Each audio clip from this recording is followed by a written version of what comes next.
So as we have seen and heard that Mr. Bunchai has mentioned quite a lot of times about Vietnam and how it's progressing and may be seen as a competitor for Thailand. But before we go to Vietnam, please allow us to take a look at what's going on in Laos and Myanmar with our representative from SEAT Asia, Dr. Tin Muang Ơi.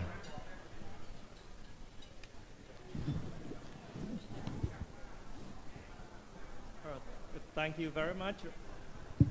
First of all, I would like to thank for the Ministry of Commerce and the Department of Foreign Trade and also delegates. So I'm going to talk about the cassava productions in Laos and Myanmar. Actually, like the Simon mentioned, is how the cassava rolls. Especially, it is mainly about the yield, how to increase the yield. He pointed out, and that Bunchai also mentioned about the export and import countries, how the demand and supply. So I'm going to talk the country in Laos and Myanmar.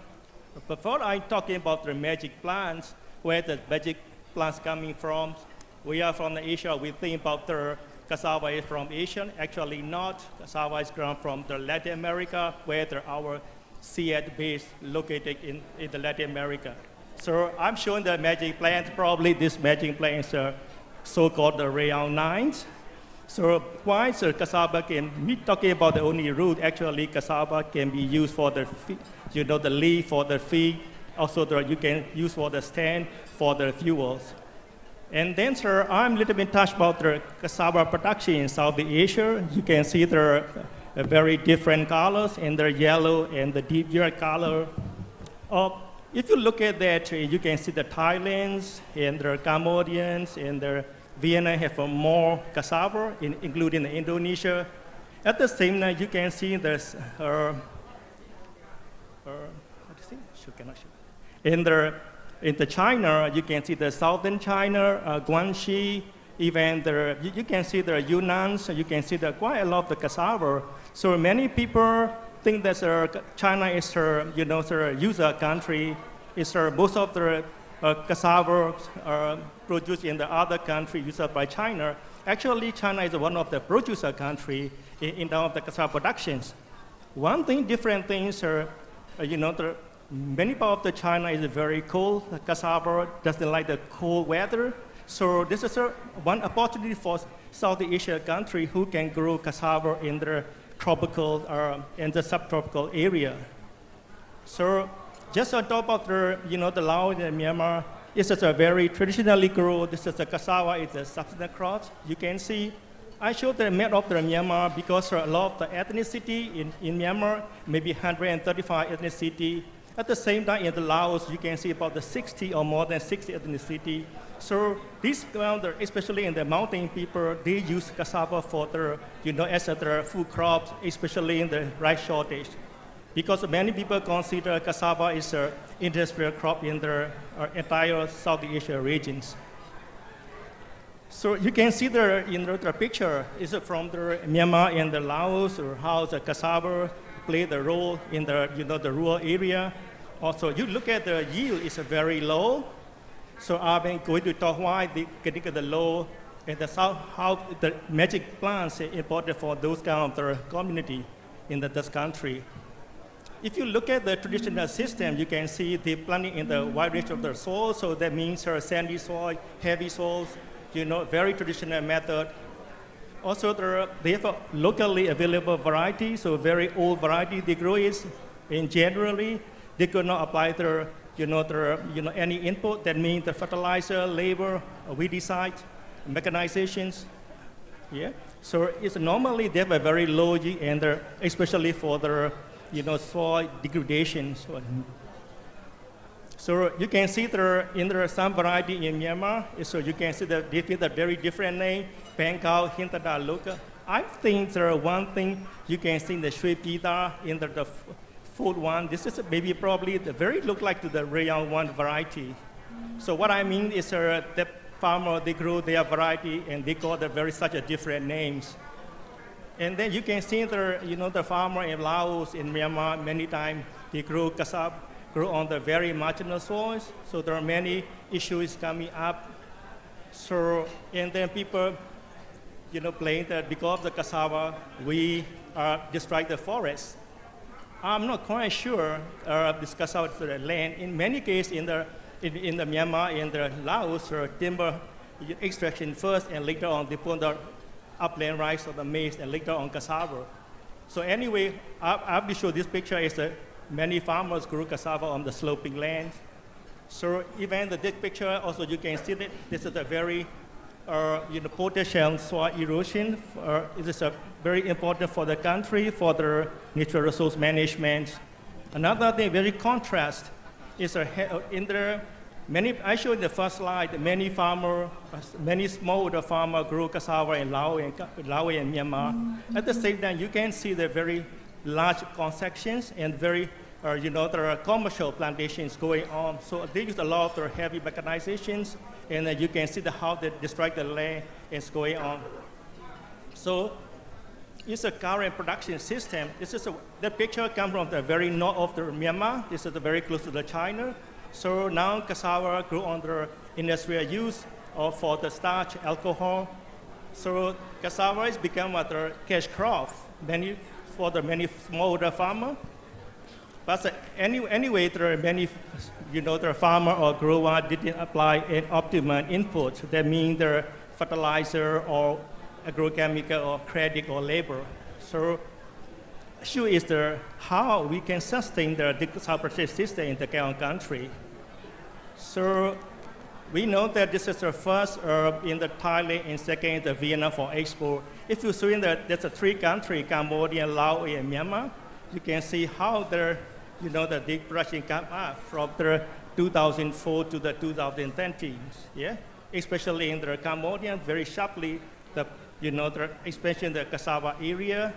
Not only for the area expansion, also you can increase the yield in the Cambodian. So, but the Laos and Myanmar is not really high.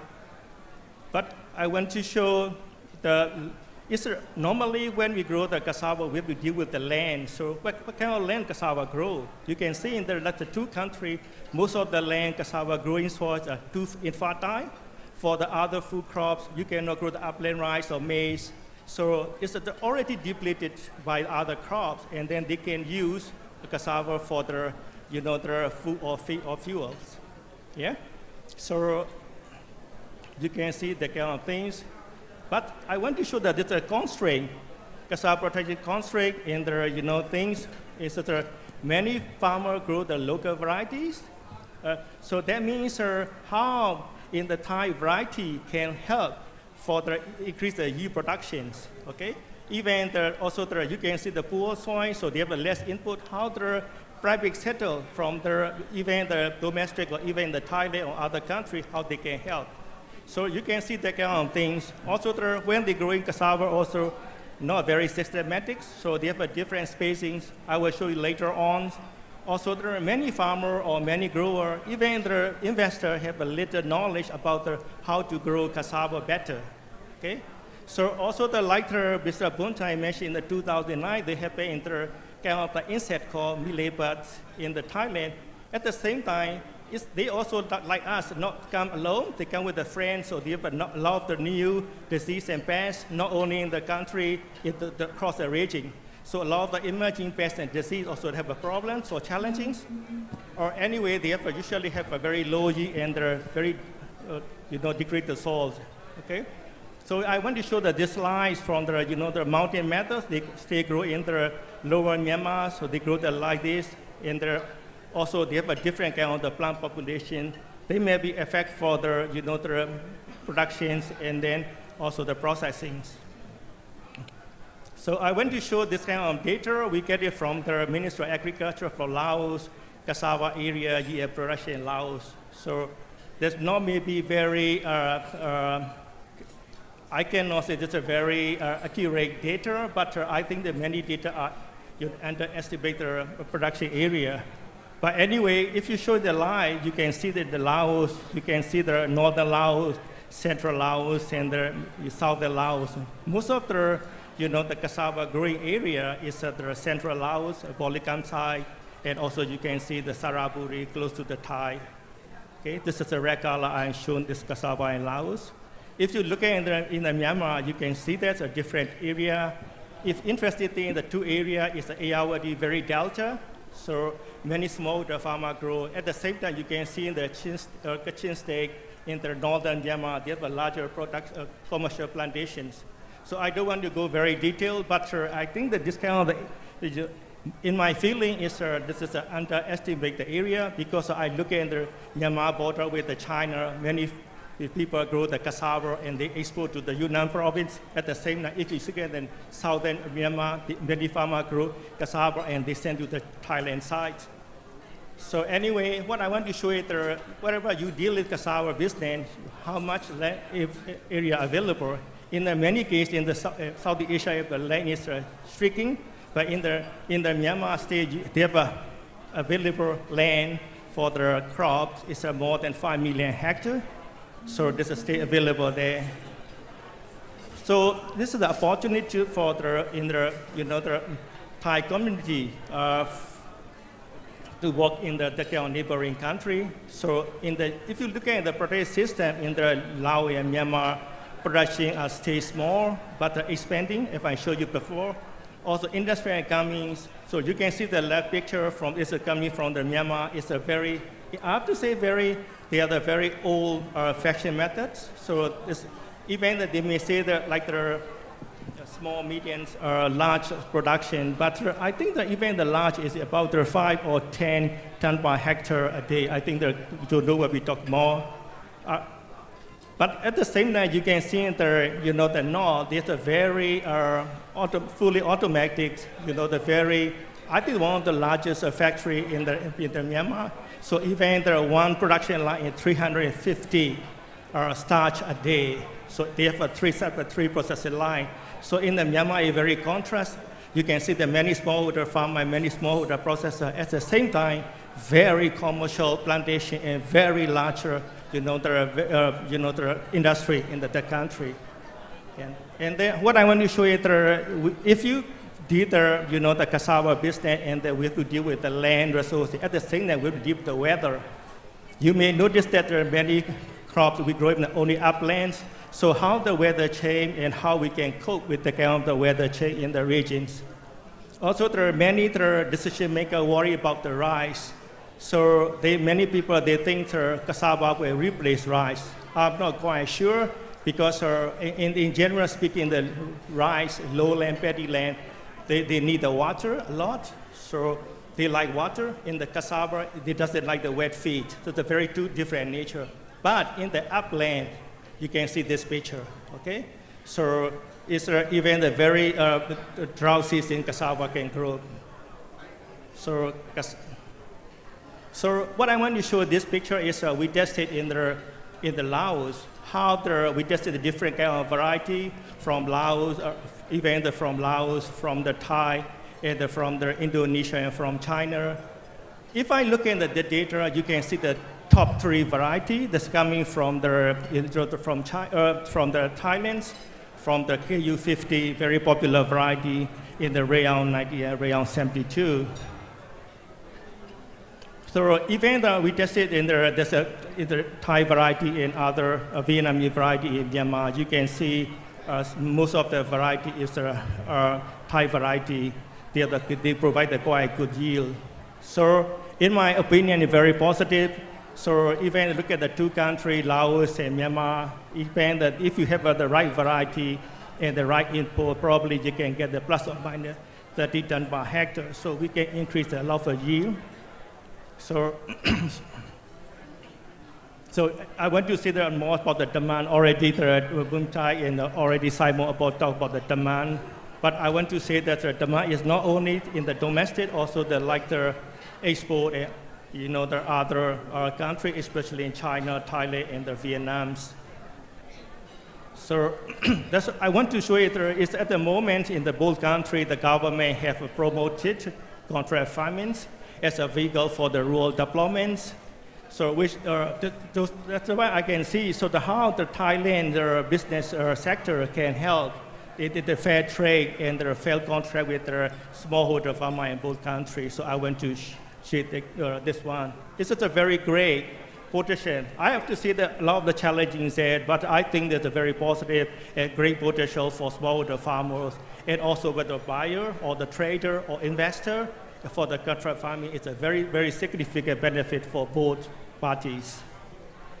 So I want to show that this is like how we can access the market.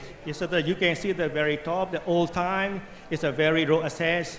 In the later on 2015, you can see how the access to the market in the country. So this is very important for the trade in the cassava because cassava is very bulky. Even you can weight down the cassava chip or starch stay bulky.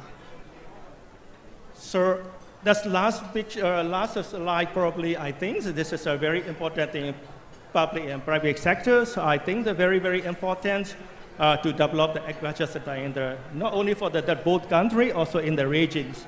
So,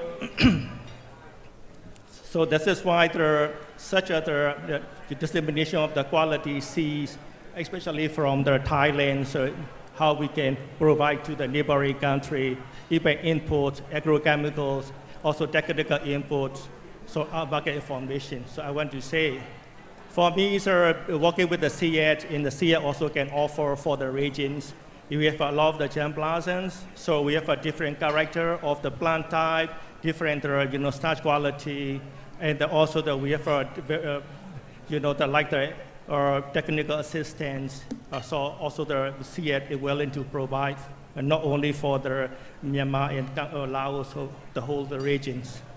So that's what I want to say, and thank you very much for your listening, and I'm willing to invite your questions. Thank you very much. Thank you, Dr. Tin.